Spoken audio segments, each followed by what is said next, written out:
C'est ça. Je pense que nous devrions nous lever lorsque nous lisons sa parole. Vous ne trouvez pas? Levons-nous donc un instant pendant que nous lisons sa parole.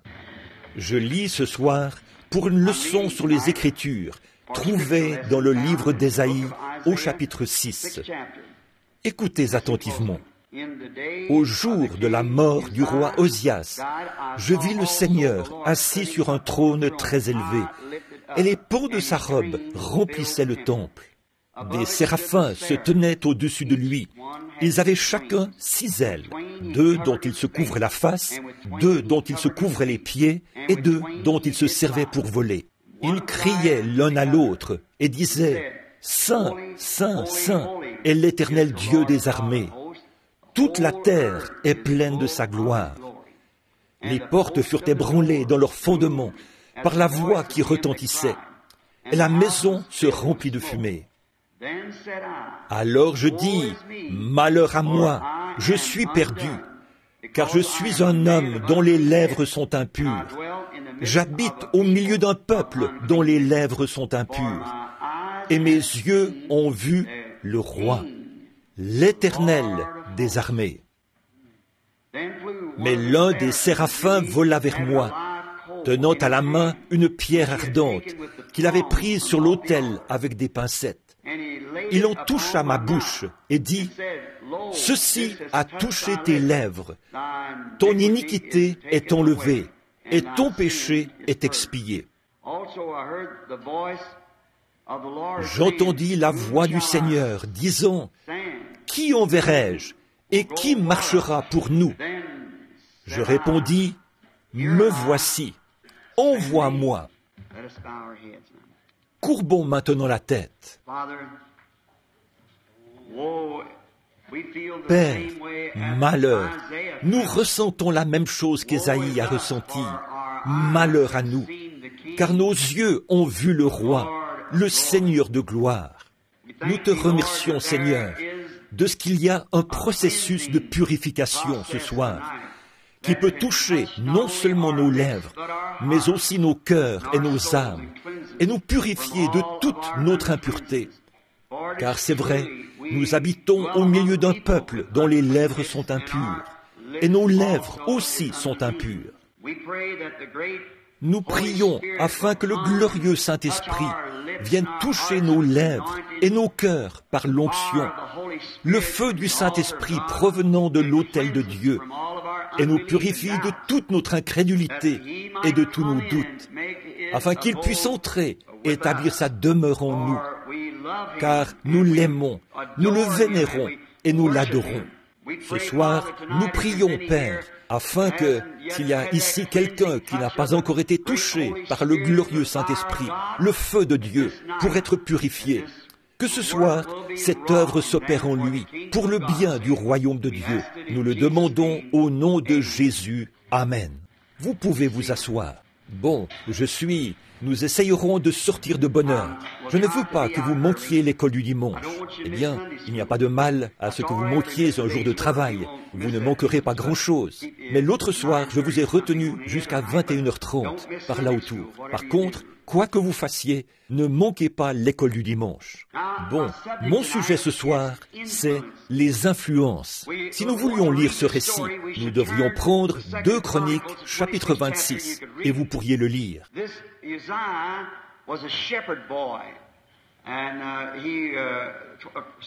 Cet Osias était un jeune berger, et 2 Chroniques 26 nous raconte qu'il avait été oint roi à l'âge de 16 ans.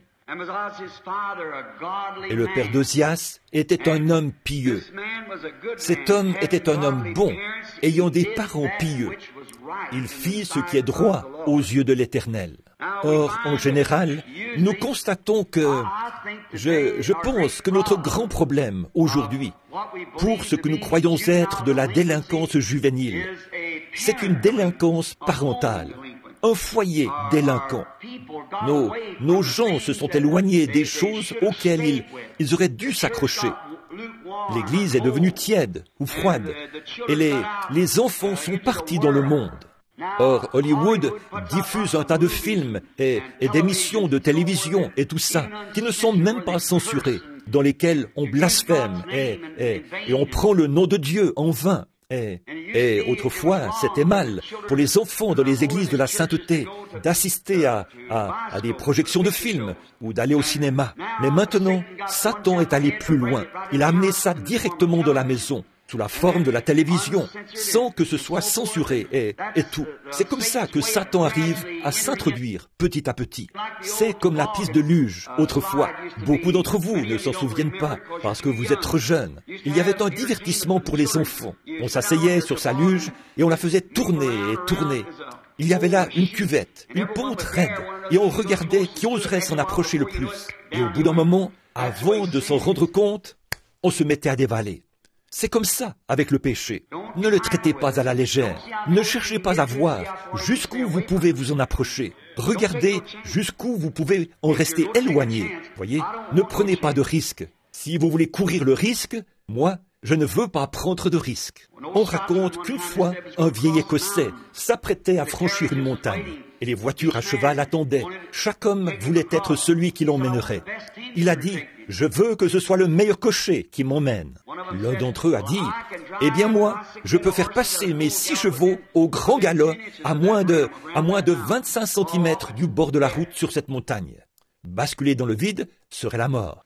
Il a dit, « Mes capacités de cocher sont suffisantes pour que je puisse faire passer mes chevaux par là en toute sécurité avec mes roues à 25 cm du bord, sans que ça bascule. » L'autre a dit, « Moi, je peux faire mieux. Je peux passer à moins de 15 cm ou 10 cm et sans jamais basculer dans le vide. » Il a dit, « Et vous, monsieur ?» Il a dit, « Eh bien, je ne sais pas. Je n'aime pas faire ça. Moi, je rase le flanc de la montagne. » Il a dit, « C'est vous qui allez m'emmener. » C'est ça. C'est lui. Ce n'est pas jusqu'où vous pouvez vous approcher, combien vous imaginez que vous êtes à l'abri.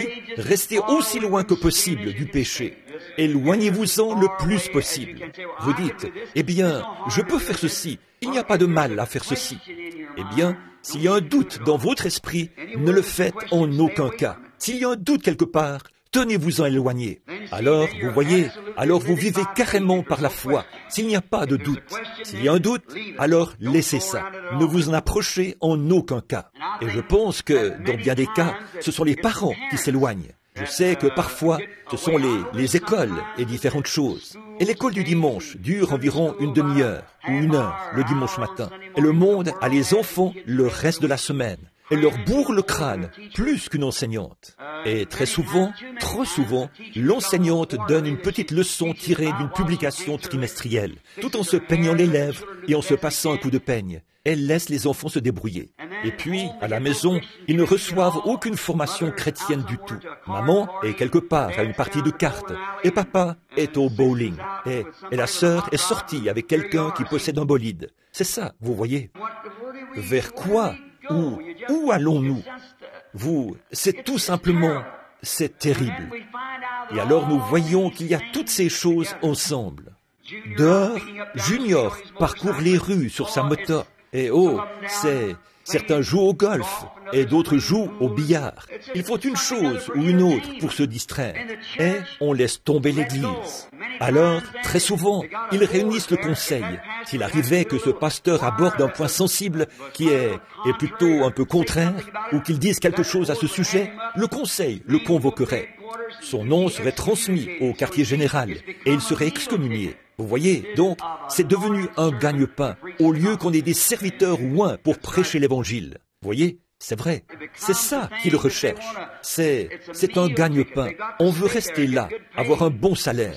Écoutez, frère, que Dieu ait pitié d'un homme qui vendrait son droit d'aînesse pour cela. Écoutez, nous avons besoin d'hommes qui manient l'Évangile à main nue, sans mettre de gants dénominationnels. Ils le présentent simplement tel qu'il est écrit. Et que les éclats volent où ils veulent. Maman disait, « Si les chaussures te vont, porte-les. » Elle disait, « Il n'est pas nécessaire de couper tes corps aux pieds. » Eh bien, il y a donc des choses comme ça que nous devrions écouter. Bon, ce roi, Osias, était un enfant merveilleux. Il avait un père pieux. Sa mère venait de Jérusalem. Et un père pieux qui était roi avant lui. Et ce garçon avait été imprégné de ce genre d'enseignement. Je ne suis ni démocrate ni républicain. J'ai voté une seule fois et c'était pour Christ. Et je serai gagnant par rapport à ça. Eh bien, je trouve que le plus grand président, pourtant, que nous ayons jamais eu, c'était Abraham Lincoln. Non pas parce qu'il était aussi du Kentucky, mais c'est parce que cet homme est parti de rien. Et les seuls livres que cet homme ait possédés, depuis le temps où il était un jeune garçon, jusqu'à ce qu'il devienne adulte, pratiquement, c'était la Bible et le voyage du pèlerin de Bunyan. Vous voyez, cela l'a façonné pour devenir, quoi? L'honnête Ab. Ce que vous lisez, ce que vous faites, façonne votre caractère. Cela reflète ce que vous êtes. Et alors, vous voyez, il avait lu l'endroit où il est dit, « Si vous agissez mal, vous payerez pour cela. Si vous agissez bien, Dieu honorera cela. » Et cela l'a façonné, a fait de lui ce qu'il était. Et sa mère était aussi une femme pieuse. Il disait, s'il fallait attribuer un quelconque mérite à quelqu'un, cela reviendrait à une mère pieuse, qu'il avait bien élevée. Eh bien, c'est ce qui a fait de lui, d'après moi, l'un des plus grands présidents, si ce n'est le plus grand que nous ayons eu. Il est parti de rien, et Dieu a fait de lui le président parce que c'était un homme honnête et un brave homme. Donc, nous voyons que c'était pareil pour ce garçon. En ayant des parents pieux, il a fait ce qui était juste. Lorsqu'il est devenu roi, alors qu'il avait 16 ans, il a ignoré toute la politique et toutes les opinions populaires de son temps. Et il a servi Dieu avec révérence. Cela a fait de lui un véritable roi. Ignorer la politique et l'opinion moderne et servir Dieu avec révérence, c'était très bien. Son royaume, Dieu l'a béni, était si grand qu'il était comparable à celui de Salomon. Salomon a eu le plus grand de tous, mais ce garçon était comparable à Salomon par rapport à son royaume. Cela a été d'une grande aide pour le jeune prophète Ésaïe, alors qu'à cette époque-là, il était un jeune homme qui venait d'arriver sur la scène. Étant né prophète, il a observé l'influence que cet homme avait sur le peuple. Et il a vu d'où venait son influence. C'est qu'il mettait clairement sa confiance en Dieu. Et il a encore remarqué, lui, Ésaïe, comment Dieu allait bénir ceux qui resteraient fidèles à la parole de Dieu. Donc, nous comprenons que ce jeune homme voulait s'accrocher aux principes que Dieu avait donnés. Il respectait ses lois. Osias ne s'en détournait ni à gauche, ni à droite. Il s'en tenait à ce que la parole disait. Et Dieu l'a honoré et l'a béni dans tout ce qu'il faisait. Il a prospéré. Il est allé droit de l'avant. Quel exemple c'est pour n'importe quel jeune. Je pense que si aujourd'hui nous avions des gens, nos églises, qui prétendent être chrétiennes, qui s'abstenaient des choses du monde et menaient ce genre de vie, cela influencerait les chrétiens plus jeunes à faire la même chose. Mais aujourd'hui, quand ils se relâchent, boivent, fument et font des choses déplacées, tout en essayant de se déclarer chrétiens, cela met une vilaine pierre d'achoppement sur le chemin des autres, et cela rend les choses très difficiles. Souvenez-vous, la Bible dit, vous êtes des lettres écrites, vivantes, lues de tous les hommes. Or, beaucoup de gens ne veulent pas lire la Bible, mais Dieu a fait de vous un représentant vivant. Vous êtes une lettre ambulante. Vous devriez être une Bible ambulante. Christ en vous. Vous devriez être la parole de Dieu ambulante. Et si vous professez être chrétien, mais que vous n'êtes pas cela, votre influence, à cause de l'influence que vous exercez, vous devrez rendre des comptes au jour du jugement pour de nombreuses âmes que vous aurez détournées, éloignées de Christ. Je pense qu'il est de notre devoir ce soir de réfléchir à cela, car tous, hommes, femmes, jeunes hommes, jeunes filles, vous savez que vous devrez passer au jugement. Vous pouvez échapper à ceci, cela ou autre chose.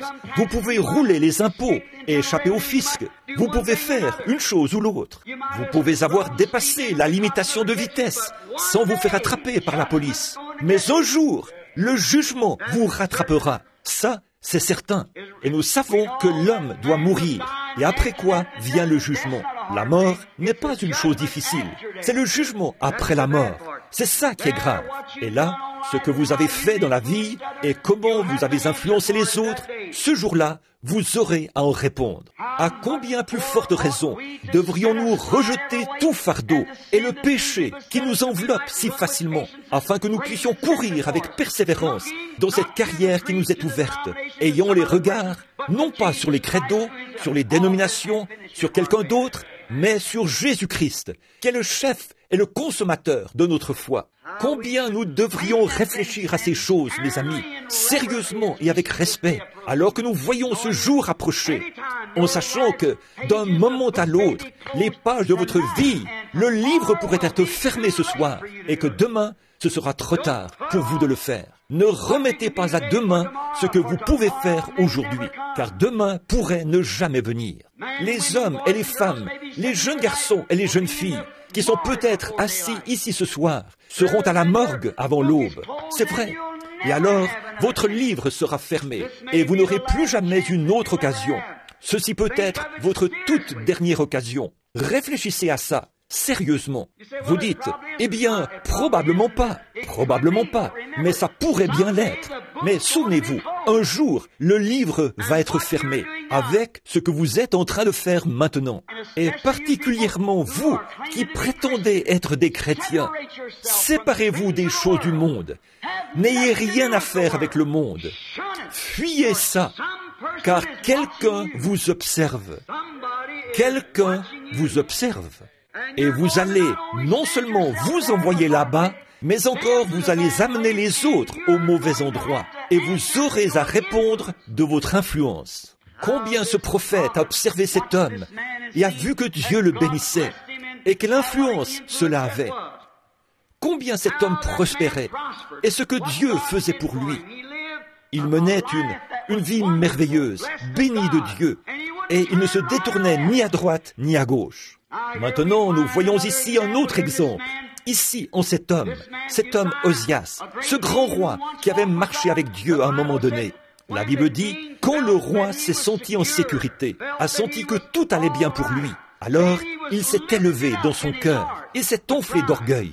Permettez-moi de m'arrêter ici pour dire ceci sérieusement. Mon frère, ma sœur, Dieu a fait de vous mon auditoire ce soir. Je dois être tout à fait sérieux dans ce que je dis et vous devez écouter avec beaucoup de sérieux.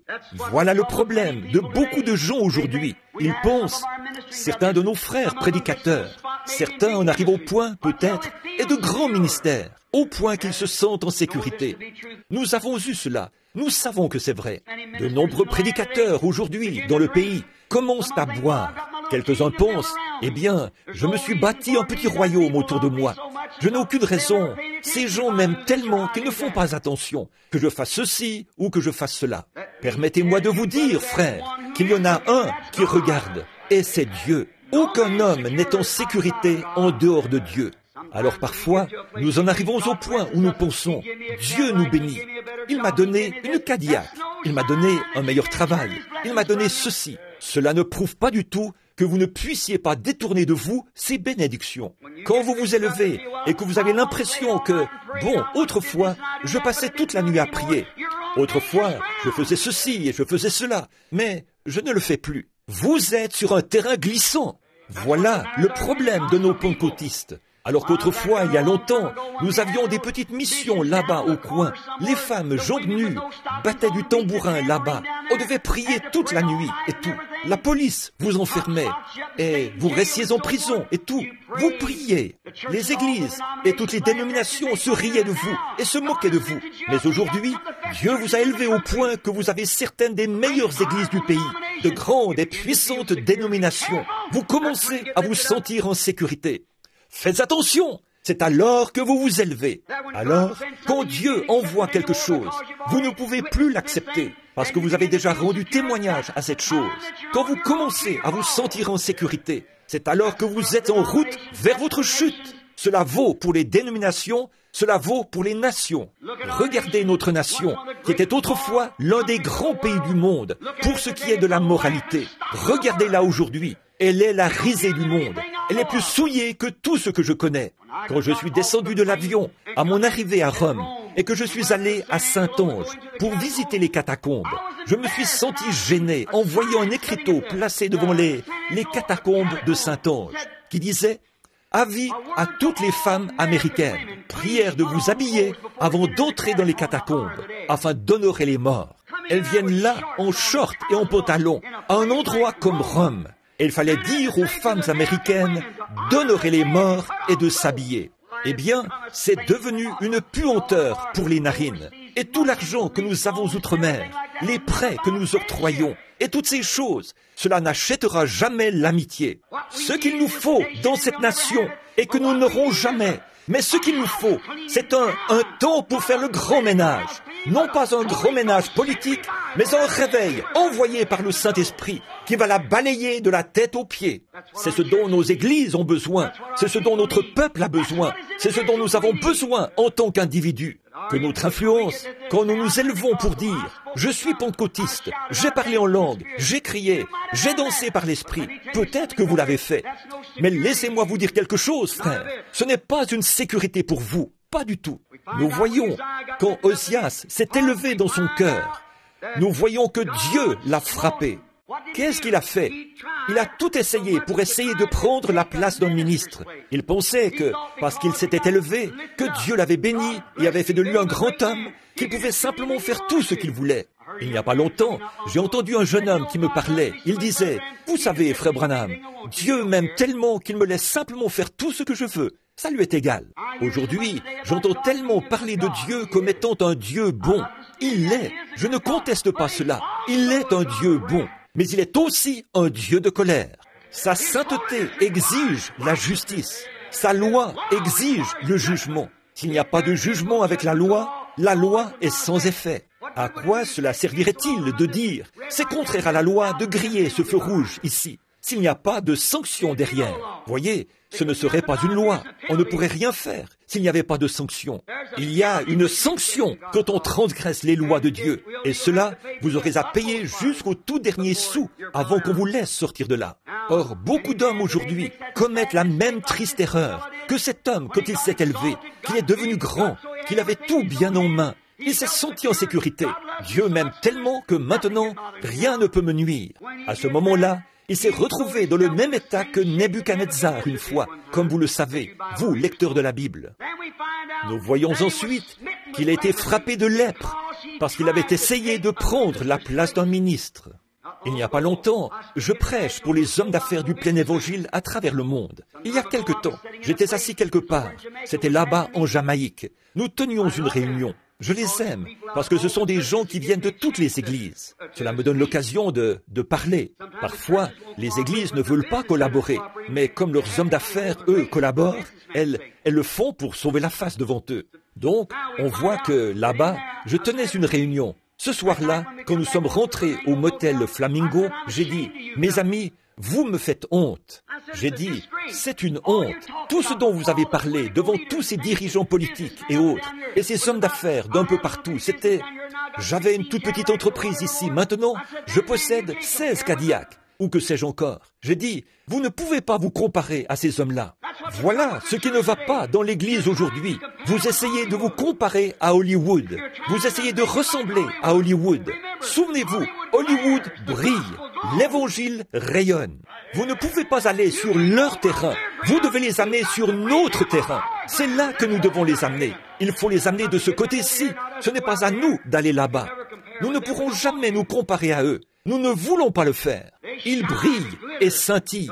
L'Évangile rayonne dans la douceur et l'humilité. C'est là toute la différence entre rayonner et briller. Maintenant, nous voyons, j'ai dit à ces hommes, en fait, ce qu'il y a, c'est que vous, hommes, qui êtes simplement des hommes d'affaires, vous essayez de prêcher l'Évangile. Ce n'est pas à vous de faire cela. Nous, prédicateurs, avons assez de difficultés à garder cela d'aplomb. Vous autres, vous ne devriez pas faire ça. C'est la mauvaise place que vous essayez de prendre. Vous êtes des hommes d'affaires, mais n'essayez pas de prendre la place de l'Évangile. Et j'ai dit, le fait est qu'aujourd'hui, vous cherchez à dire combien vous possédez, comme c'est différent des premiers pentecôtistes. Les premiers pentecôtistes se sont débarrassés de ce qu'ils avaient. Il y avait là un certain petit chanteur, quelqu'un de bien, je l'aime, un brave homme. Mais il a dit, « Frère Branham, je ne voudrais jamais contester ce que vous dites, ni dire quoi que ce soit contre cela. » J'ai dit, « Ça ne me dérange pas. Si ce n'est pas la parole du Seigneur, alors frère, vous en avez le droit. Et il a dit, voilà une fois où vous avez tort. J'ai dit, oh non, non, non. J'ai dit, les premiers pentecôtistes ont vendu tout ce qu'ils avaient, ont mis ça dans les missions et sont partis. Un prédicateur qui était là a dit, c'est la pire chose qu'ils aient jamais faite. J'ai dit, quoi? Le Saint-Esprit faire une erreur? Il a dit, ce n'est pas ce que je dis, mais c'est la pire chose qu'ils aient faite. Il a ajouté, en effet, lorsqu'il y a eu une contestation dans l'Église, ils n'avaient pas de maison où aller.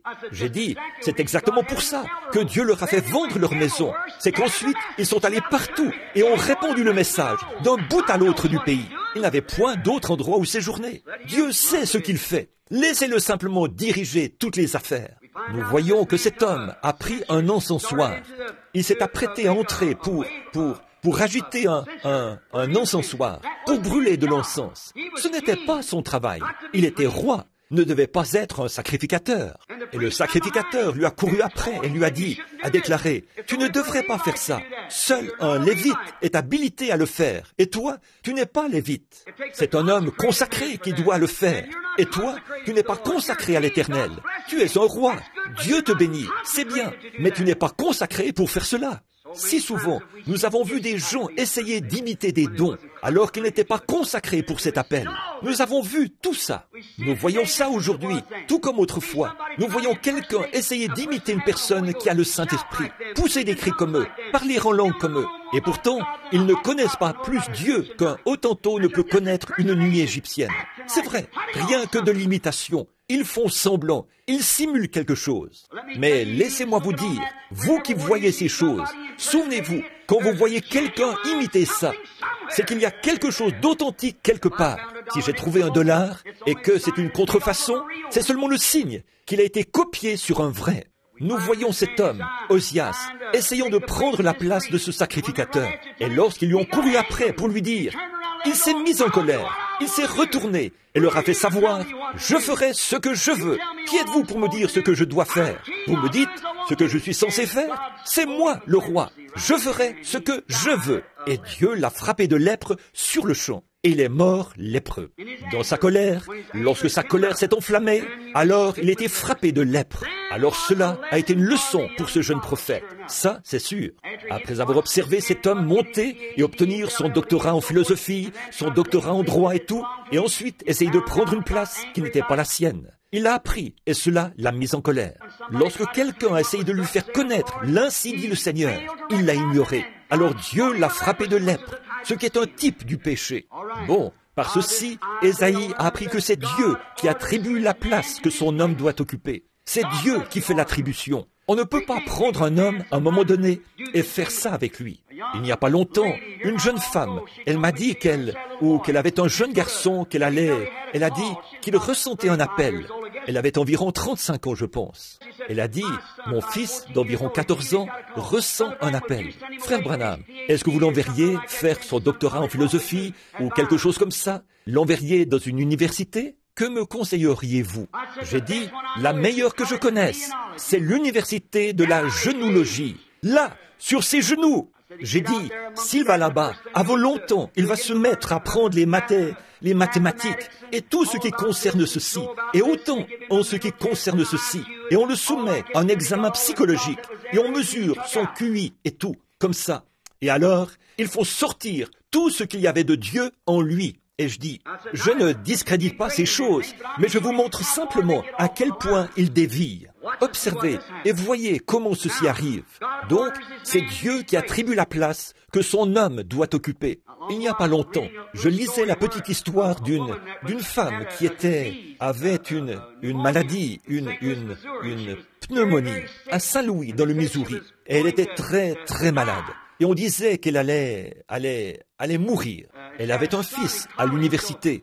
On a donc fait venir le médecin pour savoir combien de temps encore il pensait qu'il lui restait à vivre. Et il a dit, probablement que d'ici 1 ou 2 jours au plus, elle ne sera plus de ce monde. On a donc envoyé un télégramme au jeune fils pour lui dire qu'il ferait mieux de rentrer à la maison, que sa mère était gravement malade. Alors, comme le jeune fils, après avoir reçu le télégramme, se préparait à partir, il a reçu un autre télégramme qui disait « Votre mère va mieux maintenant ». c'est bon, ne venez pas. Eh bien, ensuite, environ une année plus tard, eh bien, le garçon a fait sa visite annuelle à la maison. À son arrivée à la maison, il a dit, « Maman », après l'avoir saluée, il a dit, « Tu sais, je me demande, quand tu étais très malade, tu ne m'as jamais dit ce qui s'est passé au fait. » Elle a dit, « Oh, fiston, j'ai quelque chose à te dire. » Elle a dit, « Tu connais cette petite mission ici au bas de la rue, là où les gens braillent, où ils crient et tout. » Il a dit, oui. Elle a dit, leur pasteur croit à la prière pour les malades. Elle a dit, l'une de ces dames est venue ici et m'en a parlé. Elle a dit, le médecin m'avait dit que je n'avais plus que quelques jours à vivre. Elle a dit, alors, on l'a envoyé chercher. Elle voulait faire venir ce pasteur pour qu'il prie pour moi, cette dame-là. Et j'ai dit, eh bien, certainement, faites-le venir. Elle a dit, tu sais, il est venu. Et elle a dit, il a lu un passage des Écritures dans la Bible qui est là. Et elle a dit, il s'est avancé, m'a imposé les mains et a prié pour moi. Et tu sais, la fièvre m'a quitté et j'ai été guéri. Et elle a dit, oh, Dieu soit loué. Il a dit, maman, voyons, tu sais bien qu'il en est autrement. Elle a dit, oh, non, mon trésor. Elle a dit, cela est réellement arrivé. Elle a dit, gloire à Dieu, c'est moi qui te le dis, a-t-elle dit. Il a dit, voilà que maintenant tu agis comme ces gens-là. Il a dit, maman, tu ne dois pas faire ça. Elle a dit, chérie, il a lu cela directement de la Bible. Il a lu là dans Marc chapitre 16. Voici les miracles qui accompagneront ceux qui auront cru. Voilà, c'est ici. Elle a dit, voilà, c'est ici même. A-t-elle dit, oh, maman, là-bas, ce sont des gens illettrés. Il a dit, ces gens là-bas n'ont aucune instruction. Il a dit, ce ne sont que des gens pauvres, de la racaille des rues et tout, qui vont là-bas. Il a dit, ce pasteur-là, il a dit, nous avons appris à l'université que Marc 16, à partir du verset 9, n'est pas inspiré. Elle a dit, gloire à Dieu! Elle a dit, maman, qu'est-ce qui te prend? Elle a dit, je me disais simplement, fiston, si Dieu a pu me guérir avec la parole non inspirée, qu'est-ce qu'il ferait vraiment avec ce qui est inspiré? Je pense donc que cela règle la question, n'est-ce pas? Si ce qui n'est pas inspiré guérit, que fera ce qui est inspiré? C'est ça, mes amis. Oui, monsieur. Donc, essayez de prendre la place d'un autre. C'est Dieu qui fait l'attribution pour son homme. C'est Dieu qui met son homme en place. Il ne doit pas essayer de prendre la place d'un autre. Vous ne devez pas faire ça. Maintenant, la vision au temple. Il est allé au temple quand il a vu cela. Ésaïe a vu cela. Ézéchias, ce qui lui était arrivé, et qu'ensuite il était mort, et qu'il y avait eu Osias, et qu'il avait été emmené au camp des lépreux, et que son fils a dû régner à sa place. Alors, un jour, Ésaïe en a eu assez. Il est donc allé au temple pour en quelque sorte se débarrasser de ce qu'il avait sur le cœur. Je pense que c'est une bonne chose à faire pour nous tous, d'aller à la maison de Dieu, d'aller décharger votre âme et libérer votre esprit. Alors Ésaïe est arrivé là-bas et il s'est mis à prier. C'était peut-être dans l'après-midi ou bien tôt le matin, je ne sais pas. Il s'est donc agenouillé à l'autel et a commencé à prier. Et il s'est mis à prier jusqu'à ce qu'il soit tout à fait sérieux. Voilà la manière de faire. Il avait vu que ce à quoi il regardait ici sur terre avait failli. Ce roi que Dieu avait béni, ce grand et puissant roi, le plus puissant du pays, et pourtant il avait failli. Et alors, ne sachant que faire, il s'est mis à prier. Alors tout à coup, il a levé la tête et a vu un roi véritable. Il a vu Dieu élevé dans les lieux très hauts. Les pans de sa robe remplissaient les cieux. Il a vu quelque chose à regarder, vraiment un exemple. Quand vous regardez, essayez de faire d'un homme votre exemple. Vous vous tromperez à coup sûr, car il faillira. Mais il cherchait à dire au prophète, ne regarde pas à l'homme ou à ce que l'homme dit. Tourne les regards vers moi et vers ce que je dis. Lève les yeux par ici, pas vers un trône terrestre, mais vers un trône céleste, élevé très haut dans les cieux. Et les pans de sa robe remplissaient les cieux. Et il a levé les yeux. Ensuite, il a regardé dans le temple. Et là, dans le temple, il a vu Dieu élevé. Et il a remarqué les séraphins célestes. Or, les séraphins, là, ne sont pas des anges. Ils sont censés faire brûler les sacrifices qui plaident en faveur du coupable. Et ils faisaient brûler les sacrifices. Il y avait une couverture spéciale sur ces êtres, montrant que Dieu est totalement saint. Dieu est totalement saint. Ils criaient de toute leur force, « Saint, Saint, Saint est l'Éternel Dieu Tout-Puissant. Saint, Saint, Saint », directement dans la présence de Dieu. Rappelez-vous, c'étaient les séraphins et les chérubins qui gardent le lieu saint. Ce sont eux qui prennent le sacrifice et qui l'offrent. Ils étaient là, vivant directement dans la présence de Dieu, criant « Saint, Saint, Saint est l'Éternel Dieu Tout-Puissant ». Examinons un moment leurs caractéristiques. Nous voyons que c'étaient des créatures dotées de 6 ailes. Ils avaient 2 ailes dont ils se couvraient la face, 2 dont ils se couvraient les pieds, et ils se servaient de 2 ailes pour voler. Pensez-y. D'abord, 2 ailes dont ils se couvraient la face. Premièrement, c'était quoi? Voyons ce que représentent les 2 ailes dont ils se couvraient la face. Si Dieu est tellement saint que même les anges saints et les chérubins saints doivent se couvrir la face pour se tenir dans sa présence, comment allons-nous nous tenir là? Au moment où nous nous tiendrons là, nous aurons à nous tenir tous dans la présence de Dieu. Il est le juge suprême et nous aurons tous à nous tenir dans sa présence. Et les anges saints qui n'ont jamais connu ce qu'était le péché, ils ont été créés des êtres spéciaux. Et pour se tenir dans sa présence, ils doivent couvrir leur face sainte pour se tenir là. Si les anges doivent couvrir leur face sainte pour se tenir là, que devrons-nous faire pour vivre dans la présence du Dieu Tout-Puissant? Si nous demeurons dans sa présence, il se trouve que nous avons une couverture, le sang de Jésus-Christ. C'est exact. Aujourd'hui, c'est la révérence. Ça représentait la révérence dans la présence de Dieu. Aujourd'hui, il n'y a pas de révérence. Oh, le peu qu'il y en a, c'est vraiment insignifiant. Qu'en est-il? Vous voyez les gens se moquer de ce qu'on appelle christianisme. Que va-t-il arriver à cet homme quand Dieu envoie quelque chose sur la terre et qu'on voit cela opérer exactement selon la parole et qu'alors les hommes en parlent et s'en moquent? Vous savez ce que dit la Bible? Jésus a dit, c'est le blasphème contre le Saint-Esprit qui ne sera jamais pardonné. Oh, ils disent, ça, c'est du diable. Faites attention à ce que vous dites, frères, sœurs. Faites attention à ce que vous dites, pécheurs. Il n'y a pas de pardon pour cela. Jésus a dit, dire un mot contre cela ne sera jamais pardonné, ni dans ce siècle, ni dans le siècle à venir. Remarquez ce qu'ils venaient de faire, discerner, leur révéler les pensées de leur cœur. Et ils ont dit, c'est Belzébul. Ils ont appelé l'Esprit de Dieu un esprit impur, un démon qui fait l'œuvre de Dieu. Et il a dit, moi, je vous pardonne. À ce moment-là, l'expiation n'avait pas encore été faite.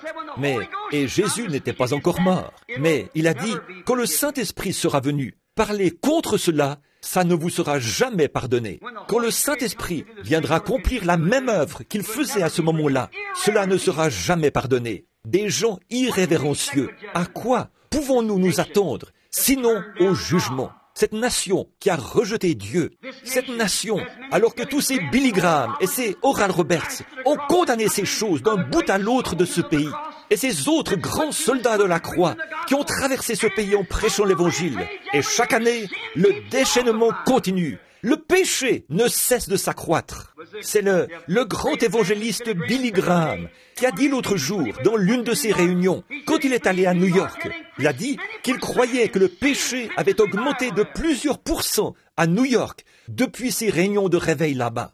Il a dit, quand il était ici en Californie, à Los Angeles, il a dit, dans 10 ou 15 ans, chaque citoyen sera obligé de porter un pistolet sur lui ou quelque chose pour se protéger. Il n'arrive plus à maintenir l'ordre public. Il y a un tel déchaînement du péché. Oh, qu'est-ce que c'est? C'est de l'irrévérence à l'égard de la Bible. Ils ont rejeté leur chance. Ils ont blasphémé et se sont moqués. C'est vrai. Maintenant, regardons un peu plus près de chez nous. Regardez les églises, ce qu'elles ont fait.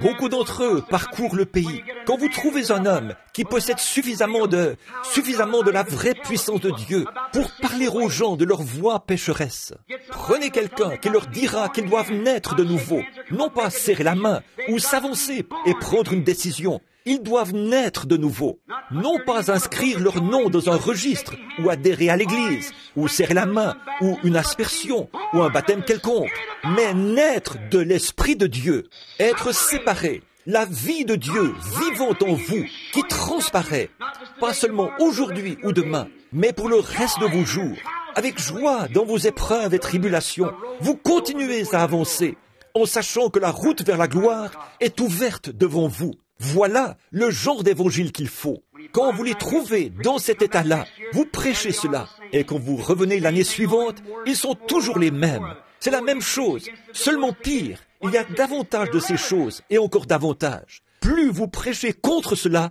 plus ça empire. Qu'est-ce que c'est? C'est de l'irrévérence. Et puis, 95% de ces gens vont à l'église, ont leur nom dans le registre, se disent chrétiens. Les hommes qui prétendent être chrétiens fument, boivent, jouent aux jeux d'argent et racontent des plaisanteries de mauvais goût. De nombreux diacres dans le conseil ont 1, 2, 3 et 4 femmes. C'est vrai, quelle honte! Les femmes chantent dans la chorale, les cheveux coupés. La Bible dit, ce n'est pas une personne honorable. Le visage maquillé. Il n'y a qu'une seule femme dans la Bible à s'être maquillée. C'était Jézabel. Dieu l'a donnée en pâture aux chiens. Vous voyez donc ce que Dieu en pense. Et alors, vous venez leur en parler. L'année suivante, vous revenez. Elles sont pires qu'au départ. Irrévérencieuses. Elles n'ont aucun respect, aucune notion de décence. Laissez-moi vous dire quelque chose, à vous les femmes, jeunes femmes, et aussi à celles qui sont âgées, à vous qui sortez là, vêtues de ces robes, de ces petits vêtements serrés et de shorts. Vous dites, vous ne devriez pas parler comme ça, frère Branham. Je dois le faire, c'est mon devoir. Ceci est une chair. Un homme m'a téléphoné il n'y a pas longtemps, l'un des plus grands évangélistes pentecôtistes du pays. Il a dit, laissez ces gens tranquilles. J'ai dit, qui êtes-vous pour me dire de laisser ces gens tranquilles? Il a dit, je vous aime. Et il a dit, votre ministère, c'est de prier pour les malades. J'ai dit, c'est de prêcher l'évangile, frère. Et il a dit, écoutez, frère Branham. Il a dit, eh bien, ces gens croient que vous êtes un prophète. J'ai dit, je n'ai jamais dit que je l'étais, n'est-ce pas? Il a dit, mais eux croient que vous l'êtes. Pourquoi n'enseignez-vous pas à ces femmes comment recevoir le Saint-Esprit et comment recevoir des dons et faire quelque chose, au lieu de les réprimander constamment à cause de leur habillement et de ce qu'elles font? Pourquoi ne leur enseignez-vous pas ce genre de choses pour aider? J'ai dit, comment puis-je leur enseigner l'algèbre alors qu'elles ne veulent même pas apprendre l'ABC? Vous savez ce que c'est, l'ABC? Always believe Christ. Toujours croire Christ. C'est vrai.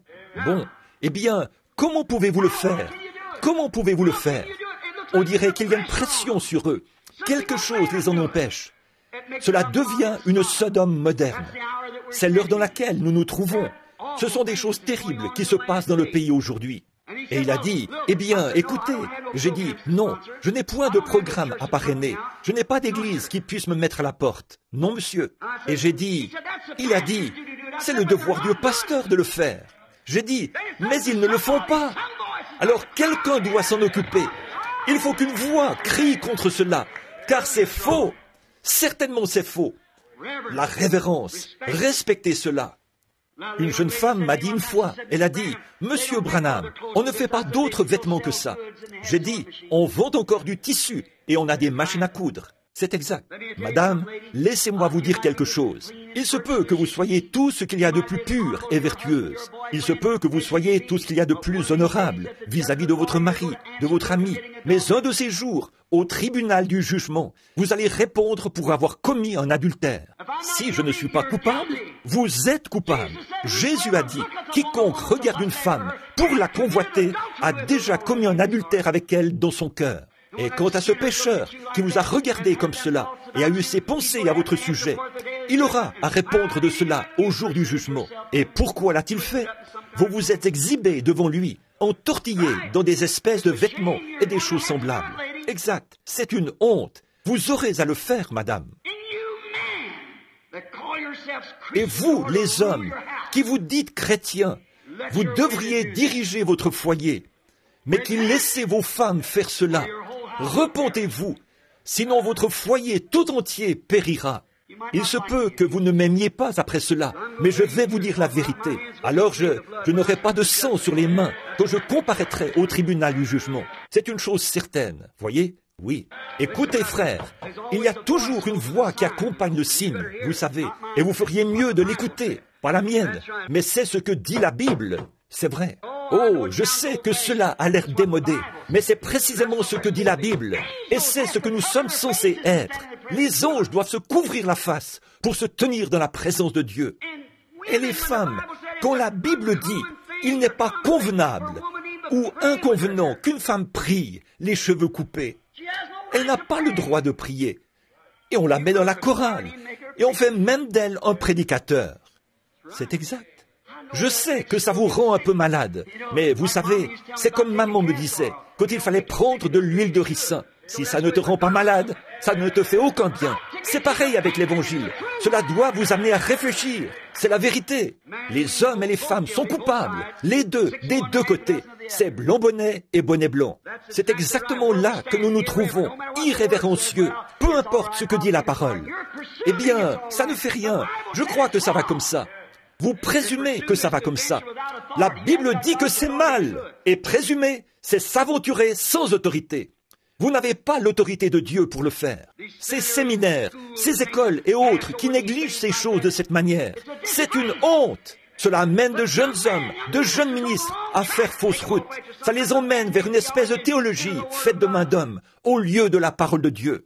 Pas étonnant qu'ils n'arrivent pas à croire un véritable et authentique message. Pas étonnant qu'ils n'arrivent pas à voir ces choses dans l'Église. Pas étonnant qu'ils doivent le mettre dehors dans les derniers jours. Aucune révérence en sa présence. Sa présence peut descendre, et ils rient et font éclater des bulles de chewing-gum, se promènent de partout et se conduisent comme je ne sais quoi, sans la moindre révérence en sa présence. Bon, donc, aucune révérence du tout pour Dieu ou son peuple. Pourquoi font-ils cela? Maintenant, écoutez attentivement. Pourquoi font-ils cela? Ils ne sont pas conscients de sa présence. Ils ne pensent pas que c'est Dieu. Pensez-vous que cette femme aurait vraiment, ou plutôt que ce soldat l'aurait frappé au visage, aurait entouré son visage d'un chiffon et l'aurait frappé à la tête et dit « Maintenant, si tu es prophète, dis-nous qui t'a frappé. » Si cet homme avait su que c'était Dieu qu'il frappait, pensez-vous qu'il l'aurait fait? Pensez-vous que ce soldat ivre lui aurait arraché la barbe et lui aurait craché au visage en se raclant la gorge pour mieux cracher? S'il avait su que c'était le Fils de Dieu, il n'en était pas conscient. Et aujourd'hui, ce que les gens appellent une bande de fanatiques, ils ne sont pas conscients que c'est le Saint-Esprit qui agit dans ces gens. Ils se permettent n'importe quoi. Ils ne sont pas conscients de cela, pas conscients de sa présence. Vous savez, c'est comme ce vieux dicton. Certains disent, je vais à la réunion pour rigoler, je vais à la réunion pour trouver quelque chose à redire. Il a été dit que les insensés marchent avec des souliers cloutés, là où les anges craignent de poser les pieds. Ils ne sont pas conscients de Dieu. Voilà la raison. Pourquoi n'êtes-vous pas comme David? David disait, je le mets constamment sous mes yeux. C'est la raison pour laquelle il a dit, je ne chancelle pas, car Dieu est toujours sous ses yeux. Oui, monsieur. Maintenant, deuxièmement, il se couvrait les pieds. Que signifiait il se couvrait les pieds? L'humilité. Se couvrir la face signifiait la révérence dans la présence de Dieu. Se couvrir les pieds, c'était l'humilité dans sa présence. Comme Moïse, dans sa présence, qui a ôté ses souliers, il a découvert ses pieds. Paul, quand il a trouvé Jésus, la colonne de feu, il est tombé par terre. Il n'était plus sur ses pieds. Là où auraient dû se trouver ses pieds, c'est là qu'était sa face. L'humilité. Jean-Baptiste, ce grand prophète, c'était le premier dans le pays depuis 400 ans. Mais il a dit, je ne suis pas digne de toucher ses pieds, de délier la courroie de ses sandales. Vous voyez, celle sur ses pieds qui les couvrait, ça signifiait l'humilité. Observez maintenant ce serviteur devant Dieu, sa face couverte par révérence, ses pieds couverts par humilité. Oui, et vraiment conscient de... Soyez vraiment conscient de votre petitesse. Nous essayons tous d'être quelqu'un d'important. Je suis le docteur un tel, le grand un tel, de tel et tel endroit. Vous n'êtes rien. C'est vrai. Ce n'est que vous n'êtes rien. Si vous voulez connaître votre grandeur, plongez le doigt dans un étang et retirez-le. Retrouvez le trou dans lequel vous l'avez mis. Voyez, il n'y a plus rien. C'est ce que nous sommes. Dieu peut se passer de nous, mais nous ne pouvons pas nous passer de lui. Qui êtes-vous? Voyez, soyez conscient de votre petitesse. Pour monter, il faut descendre. Celui qui s'abaisse sera élevé. Celui qui s'élève sera abaissé. Il n'y a pas longtemps, j'ai été invité à Chicago par un groupe de saints pour parler. Il y avait là un célèbre ministre pentecôtiste qui avait environ 4 diplômes universitaires et tout. Et il ne voulait pas de ma manière de parler, là, comme un débutant, en face de l'imposant conseil qui allait se réunir. Il a donc fait venir un homme d'une grande école biblique de Chicago, pour faire son discours. Cet homme a alors dit ce qu'il ferait, venir là pour rabaisser ces gens par rapport à tout ce qui lui viendrait à l'esprit, leur dire combien ils avaient tort de croire qu'il existe un Saint-Esprit et tout ce genre de choses, devant des pentecôtistes. Il s'est avancé là, en bombant le torse, le col tourné vers l'arrière, vêtu d'une espèce de smoking. Il a étalé toutes ses notes sur l'estrade. Il avait préparé cela d'une manière tout à fait magistrale, pour lui permettre d'expliquer la Bible, faisant passer Dieu pour un ignorant. Rapidement, il a vu que les gens ne recevaient pas ses propos. Il a continué quand même à dire une chose ou une autre, tandis que les gens restaient assis à se regarder. Ça ne passait pas bien avec ces gens-là, ces pentecôtistes. Alors, au bout d'un moment, voyant qu'il avait échoué, il a pris ses affaires sous le bras et a quitté l'estrade, la tête baissée, effondré. Un vieux saint, assis près du mur, a dit, s'il était monté de la manière qu'il est descendu, il serait descendu de la manière qu'il est monté. C'est à peu près comme ça, en effet. Humiliez-vous. Voyez combien vous pouvez devenir petit. Pas ce que vous savez, ce que vous ne savez pas. Laissez-vous devenir humble devant Dieu. Nous voyons donc, troisièmement, qu'il pouvait voler en se servant des deux autres ailes. Maintenant, observez. Premièrement, dans la présence de Dieu, il avait de la révérence. Sa face était couverte. Deuxièmement, il était humble devant Dieu. Ses pieds étaient couverts. Et avec ses deux autres ailes, il pouvait voler, se mettre en action. Oh là là! Que faisait Dieu? Il montrait au prophète comment devait être son serviteur une fois préparé. Dieu montrait, ceux-ci sont mes serviteurs, ils sont à moi. Regarde comment ils sont préparés, respectueux, humbles et actifs. C'est comme ça que sont les serviteurs de Dieu. Oh là là, c'est comme ça que nous devrions être, respectueux à l'égard de la parole de Dieu, humble et actif pour Dieu, comme la femme, quand elle était appelée à agir. Elle est venue, puis elle a dit, « Venez voir un homme qui m'a dit ce que j'ai fait. » Son signe l'a influencé. Il montrait qu'il était le Messie. Elle a dit, « Seigneur, nous savons que lorsque le Messie sera venu, eh bien, tu dois être prophète. Nous savons que lorsque le Messie sera venu, il nous annoncera ces choses. » Voyez, elle s'attendait à ce qu'il dise, « Eh bien, le Messie va bientôt arriver. Je suis simplement son précurseur. » Mais il a dit, « Je le suis. » Cela l'a poussée immédiatement à l'action. Elle est passée à l'action. On n'aurait pas pu l'arrêter. C'était comme une maison en flammes, comme je l'ai dit l'autre soir, par un jour de grand vent. On n'aurait pas pu l'arrêter. Elle est allée à la ville. « Venez voir un homme qui m'a dit les choses que j'ai faites. » Ne serait-ce pas le Messie? Voyez, elle était active. Qu'est-ce qu'elle a fait? Elle s'est approchée et premièrement s'est humiliée. « Apporte-moi à boire. » Elle a dit, « Eh bien, nos pères ont bu à ce puits. » Et ainsi de suite. Et il a dit, « Eh bien, moi, je vais te donner de l'eau à boire. Tu n'auras pas à venir ici. » Elle, « Seigneur, Seigneur, donne-moi cette eau. » Voyez, elle a été humble à ce sujet. Et quand elle s'est humiliée, alors Jésus lui a montré le signe du Messie. Et cela l'a poussée à l'action. Elle était alors prête à aller. Elle était prête à le dire à tous ceux avec qui elle entrerait en contact. Vous voyez, en fait, selon les traditions des pays orientaux, les hommes n'auraient jamais écouté cette femme. Une femme pareille n'a pas droit à la parole parmi les gens. Certainement pas. Elle ne peut rien dire. Mais essayez donc de l'arrêter. Elle était en action. Elle devait l'annoncer à quelqu'un. Venez ici voir vous-même. Cet homme m'a dit ce que j'ai fait. N'est-ce pas là ce que nous attendions? N'est-ce pas ce que les Écritures disent que le Messie fera quand il viendra? Elle était en action, parce qu'elle s'était humiliée, et Dieu était entré en elle. Pierre, quand il a accepté sa parole, alors qu'il avait pêché au filet toute la nuit, lui qui était un pêcheur, là-bas, il est rentré, découragé, pas de poisson. Tout bon pêcheur sait ce que ça représente, ne pas avoir de poisson. Alors, voilà, il avait nettoyé ses filets, les avait étendus sur la rive, et les laissait sécher. Et Jésus est venu là, et a demandé à pouvoir emprunter son bateau. Il a prêché. Ensuite, il a dit, « Simon, avance en pleine eau, et jetez vos filets pour pêcher. Retourne précisément là où tu as pêché toute la nuit. Retourne là où tu as travaillé dur, des heures durant, et jetez vos filets pour une belle pêche, une belle prise. » Maintenant, regardez, il a dit, « Seigneur, nous avons travaillé toute la nuit sans rien prendre. Mais sur ta parole, Seigneur, je jetterai le filet. Sur ta parole. » C'est cela. Prenez Dieu au mot. Et lorsqu'il a jeté le filet, il a attrapé tellement de poissons que le filet a commencé à céder. Cela l'a poussé à l'action. Oui, monsieur, l'influence de Jésus sur lui l'a fait passer à l'action et il a jeté le filet. Et Jésus a dit, « Ne crains point, désormais tu seras pêcheur d'hommes. » L'aveugle, quand il a été guéri, alors qu'il était assis à la porte, ou plutôt assis dans la rue, et les pharisiens avaient dit que quiconque confesserait Jésus ou aurait affaire d'une manière ou d'une autre avec lui, serait chassé du temple. Ils sont venus interroger le père et la mère. Ils ont dit, il est majeur, interrogez-le lui-même. Il a dit, un homme appelé Jésus m'a guéri. Ils ont dit, cet homme est un pécheur, il n'appartient pas à nos groupes. Nous ne savons d'où il vient. Donne gloire à Dieu. Il a dit, eh bien, s'il est un pécheur, je ne sais. Il a dit, mais je sais une chose, c'est que j'étais aveugle et que maintenant je vois.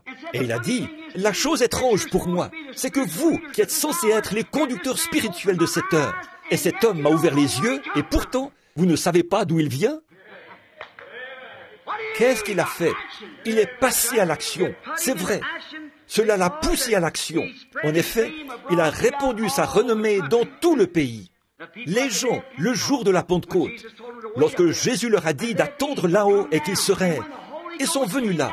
Et quand le Saint-Esprit est descendu sur eux le jour de la Pentecôte, ils ont alors été influencés par la parole de Dieu, manifestée. Maintenant, souvenez-vous, Jésus a dit, attendez à Jérusalem, jusqu'à ce que vous soyez revêtus de la puissance d'en haut.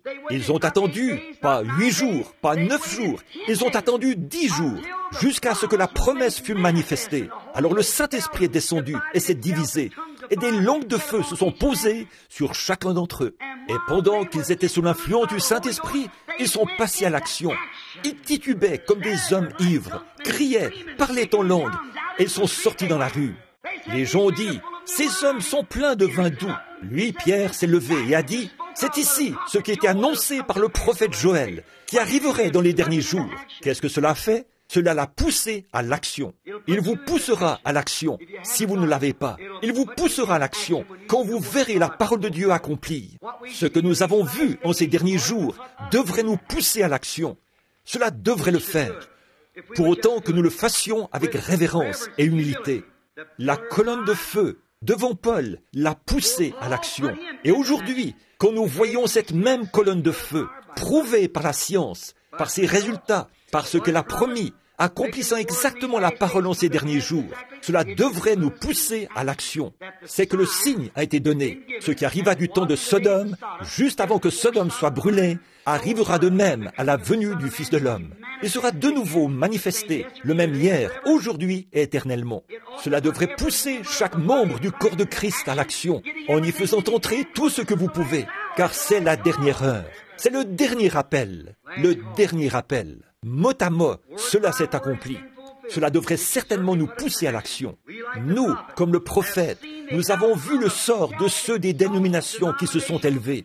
Ils ont perdu leur place en Christ, perdu le lien qu'ils entretenaient avec sa parole, en acceptant des credos. Et nous avons vu ce qui leur est arrivé quand ils ont fait cela. Ils sont morts spirituellement. Nous voyons ce qui est arrivé aux luthériens quand ils ont refusé l'appel de Wesley. Nous voyons ce qui est arrivé aux méthodistes quand ils ont refusé l'appel des pentecôtistes. Aujourd'hui, qu'en est-il des pentecôtistes?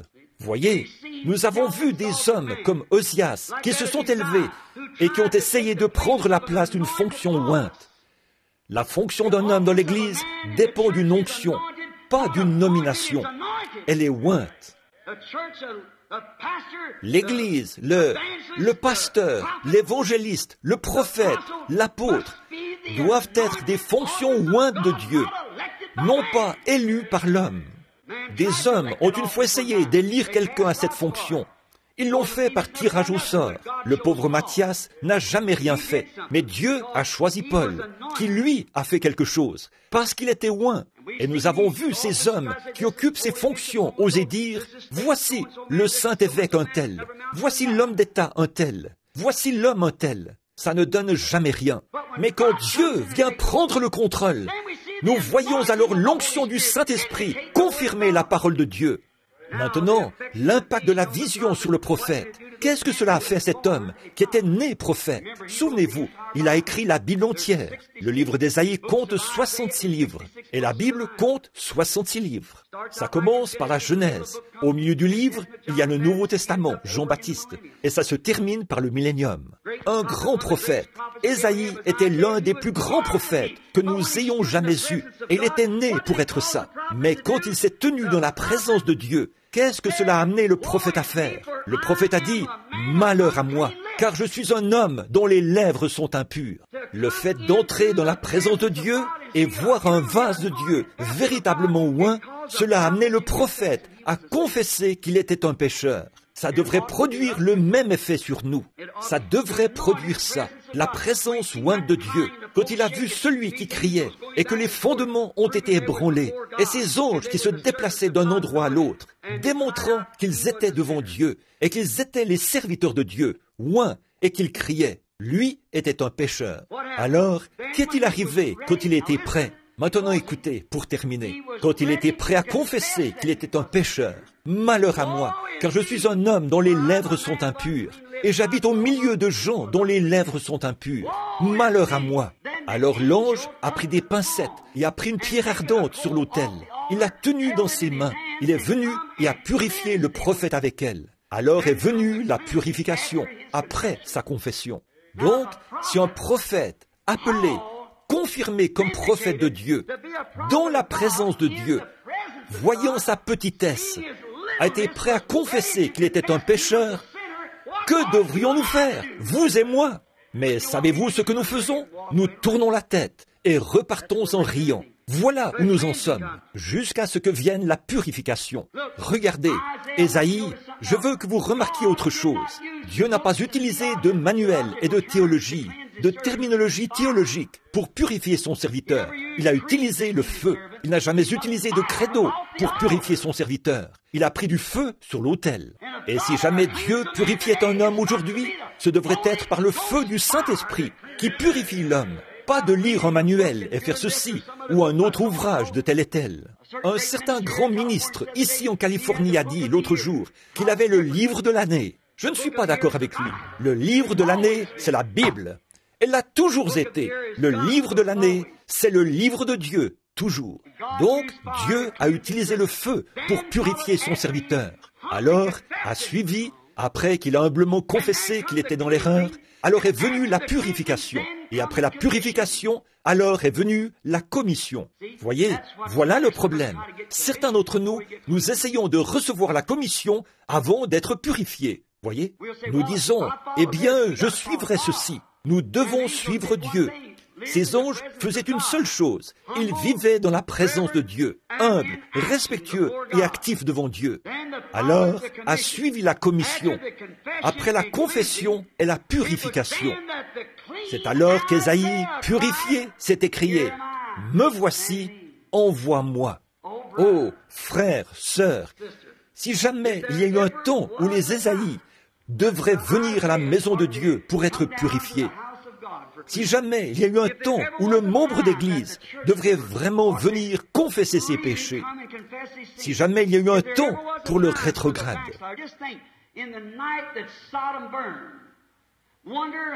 pensez un peu, la nuit où Sodome fut brûlée. Je me demande combien de gens se sont éloignés du message de ces anges. Je me demande combien de gens se sont trop peu souciés d'écouter leur voix. Ils ont péri cette même nuit. Et ils ne seront plus jamais, seulement pour leur châtiment en enfer. Ce qui arriva du temps de Noé. Combien de gens ont ri de lui et se sont moqués de lui et qui sont venus là rien que pour l'entendre, pour dire « Nous allons monter écouter ce vieux détraqué, brailler encore, juste pour nous amuser. » Ils se sont levés et sont partis. Ils n'ont même pas voulu l'écouter prêcher.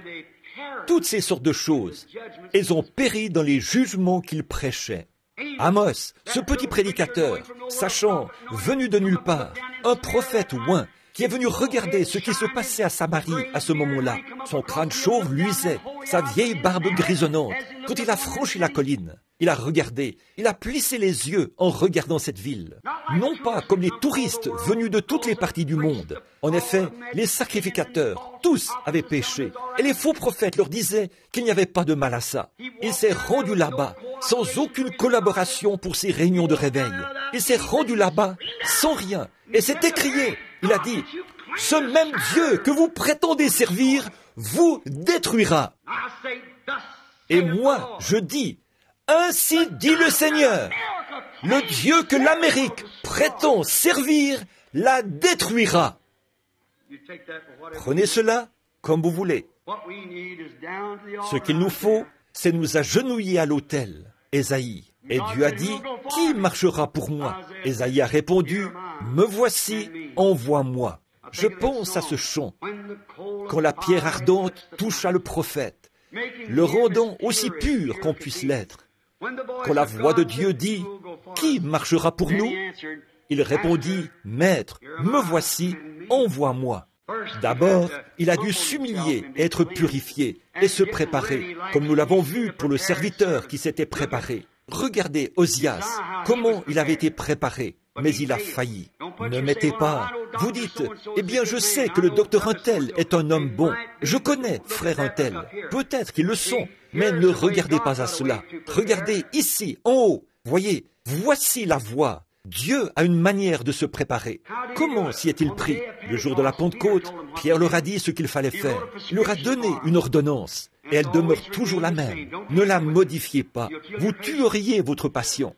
Ils ont dit, que pouvons-nous faire pour être sauvés? Il a dit, repentez-vous, chacun de vous, soyez baptisés au nom de Jésus-Christ pour le pardon de vos péchés, et vous recevrez le don du Saint-Esprit. Car la promesse est pour vous, pour vos enfants, et pour tous ceux qui sont au loin, en aussi grand nombre que le Seigneur notre Dieu les appellera.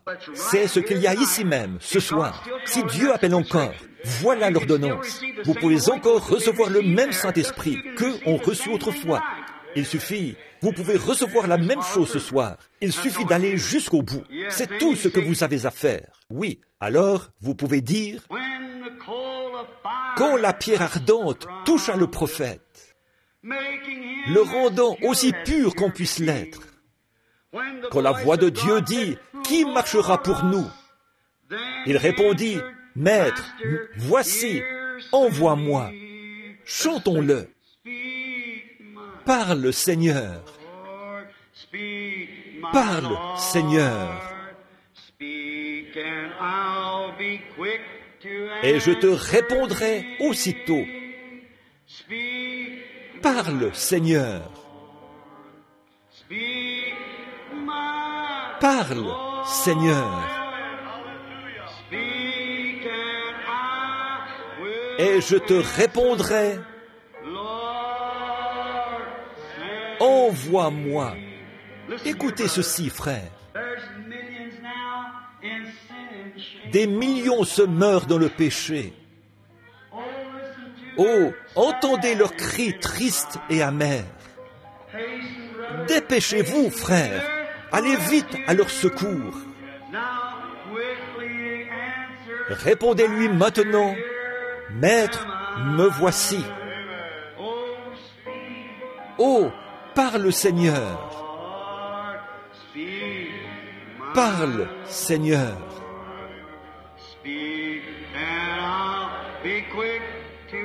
Et je te répondrai aussitôt. Oh, parle, Seigneur. Parle, Seigneur.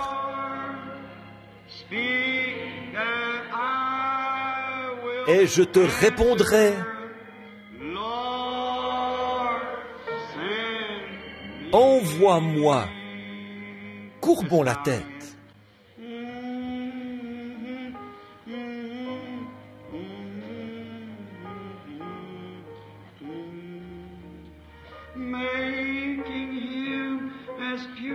Le rendant aussi pur qu'on puisse l'être. Quand la voix de Dieu dit, qui marchera pour nous? Il répondit, me voici, envoie-moi. Voulez-vous être humble et purifié? Parle, Seigneur. Parle, Seigneur.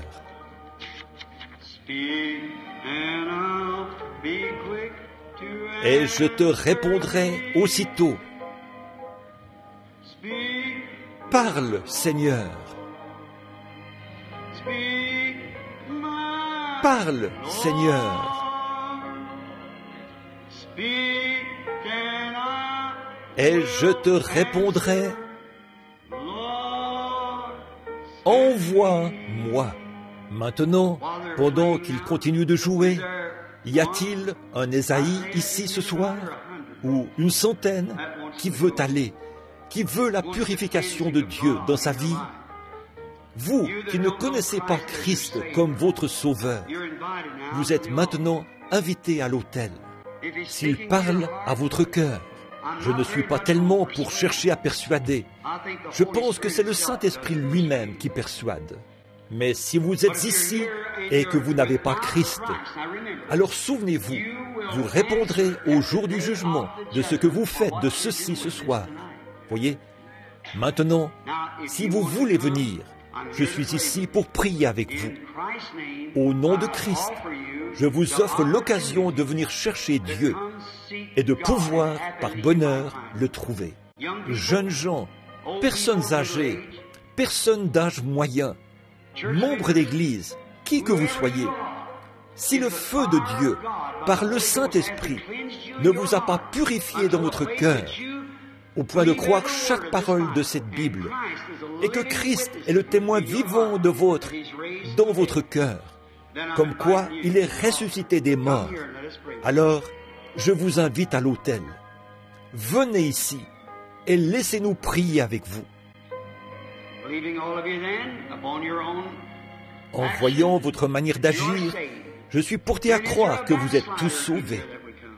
Alors, y a-t-il un rétrograde ici qui voudrait venir? Je vous demande, en tant que serviteur de Christ, de venir ici et de nous laisser prier avec vous. Je ne dis pas qu'il vous reprendra, je crois qu'il le fera. Ne voulez-vous pas venir essayer maintenant? S'il vous parle, venez. Ceux qui n'ont pas le baptême du Saint-Esprit, je suppose qu'il n'y a personne qui ne l'ait pas, qui ne soit pas rétrograde. Alors, c'est que chacun est dans une atmosphère de prière, qu'il est chrétien et qu'il est dans une atmosphère de prière. Donc, si vous êtes dans une atmosphère de prière et que vous n'avez pas reçu le baptême et que vous aimeriez que Dieu vous le donne, alors c'est l'occasion pour vous, maintenant. Il y a un homme ici qui ne l'a pas. Qu'il soit béni pour son cœur humble. Je veux croire que c'est un autre Ésaïe. Maintenant, levez la tête. Il y a un homme prosterné ici à l'autel.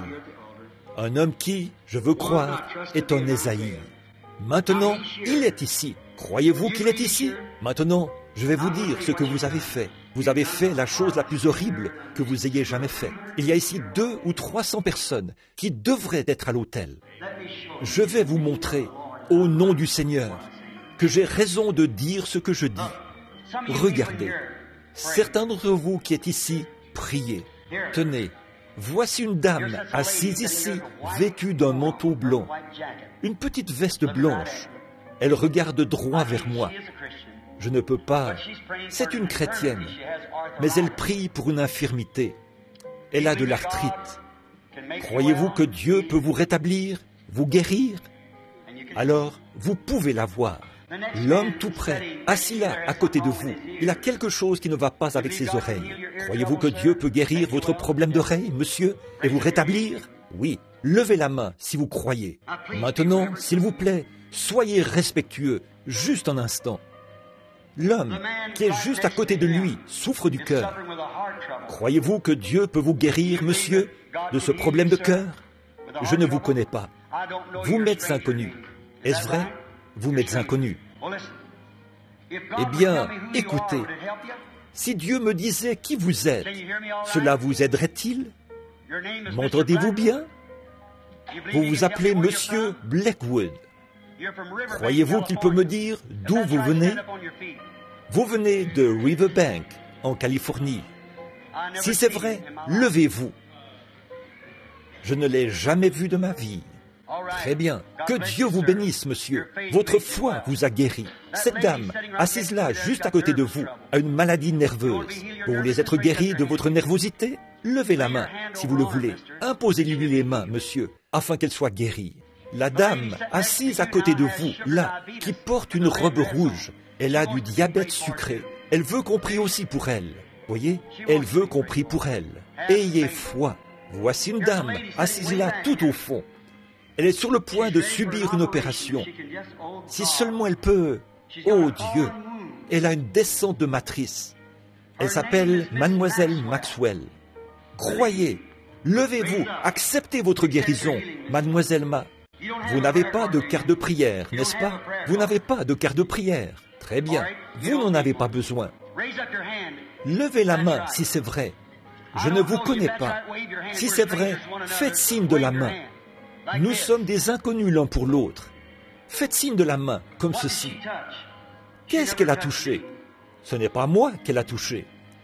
Monsieur Stewart, voulez-vous aussi être guéri de la nervosité? Et croyez-vous que Dieu va vous guérir? Je vous suis inconnu, mais voilà qui vous êtes, et vous souffrez de nervosité. C'est à peine si vous pouvez vous contenir. Levez-vous et acceptez votre guérison, au nom de Jésus-Christ. Voici une dame, assise là, derrière vous. Elle souffre aussi de nervosité. Elle a quelque chose qui ne va pas dans les muscles de son corps. Elle va passer à côté et... Madame Newell, levez-vous si c'est votre nom.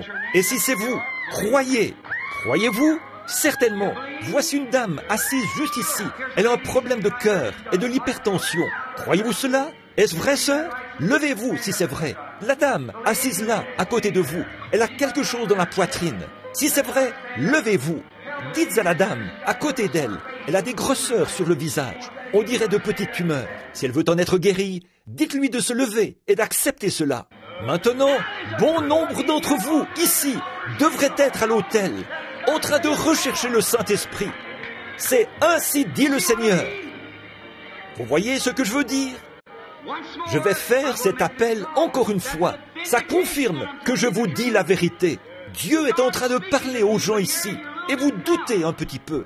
Voulez-vous être assez sincère pour lever la main et dire « Oui, frère Branham, j'ai toujours été un peu incertain. Je veux plus de Dieu. Je sais qu'il me manque quelque chose là-dedans, que j'aurais dû avoir quand j'ai fait profession d'avoir le baptême du Saint-Esprit. » Levez la main. Voulez-vous le faire? Soyez simplement honnête avec vous-même. Le Saint-Esprit ne se trompe jamais. Alors pourquoi ne vous avancez-vous pas pour régler cette question de doute? Venez, je répondrai aussitôt. Parle, Seigneur. Parle, Seigneur. C'est ça.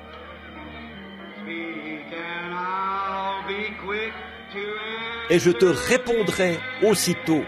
Voyez, je ne vous dis rien de faux, mes amis. C'est le Saint-Esprit qui appelle. Il y en a des centaines ici. Si seulement vous croyez que je suis un prophète. Maintenant, souvenez-vous, je vous le dis au nom du Seigneur. On vous a trompé. Venez. La pierre ardente toucha le prophète,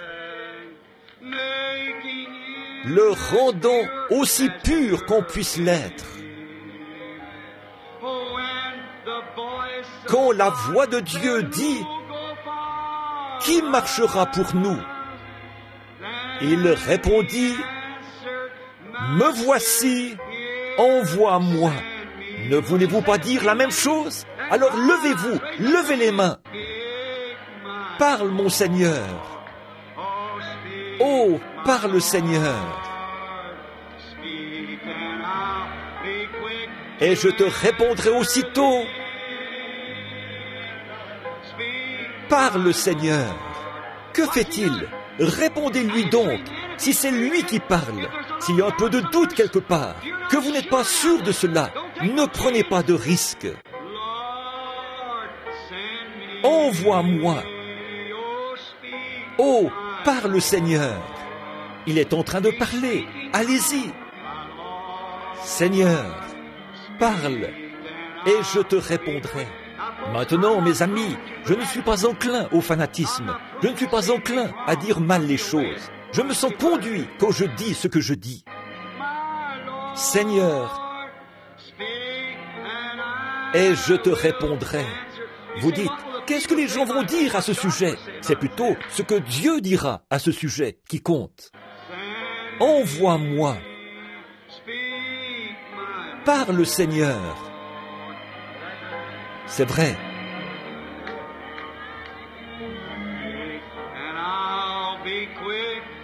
Et je te répondrai aussitôt. Seigneur. Oh, parle, Seigneur. Et je te répondrai. Envoie-moi. Des millions se meurent dans le péché. Oh, entendez leurs cris tristes et amers. Dépêchez-vous, frères. Allez vite à leur secours. Oh, répondez aussitôt. Maître, me voici, envoie-moi. Oh, parle. Maintenant, vous tous ici présents, nous voulons nous préparer aussi pour un grand service de guérison demain. Et je veux que chacun de vous, ministres, vous vous approchiez de ces personnes qui recherchent le Saint-Esprit. Ne vous arrêtez pas après 5 minutes. Restez là jusqu'à ce que... Combien de temps? Jusqu'à ce que le Saint-Esprit vienne. Seigneur. Oh, et je... Maintenant, ceux dans l'auditoire, posez la main sur quelqu'un d'autre. Imposez-vous simplement les mains les uns aux autres à quelqu'un. Vous qui allez prier, qui représentez ces gens ici. Seigneur, eh bien, les allées sont pleines à craquer. L'hôtel est plein à craquer. Il y a environ 150, 200 personnes. Seigneur, et je réponds, maintenant, commencez à prier. Seigneur, envoie-moi. Parle, Seigneur. Seigneur, envoie-moi. Guéris ces gens, Seigneur, au nom de Jésus-Christ. Seigneur, accorde-le. Ô Dieu, exauce les prières de ces gens. Ne vous relâchez pas. Restez là jusqu'à ce que cela arrive. Restez jusqu'à ce que vous entendiez le cri de Dieu. Restez jusqu'à ce que les chérubins vous secouent. Que le Saint-Esprit ait pris la pierre ardente sur l'autel de Dieu et l'ait posée sur vos lèvres. Parle, Seigneur.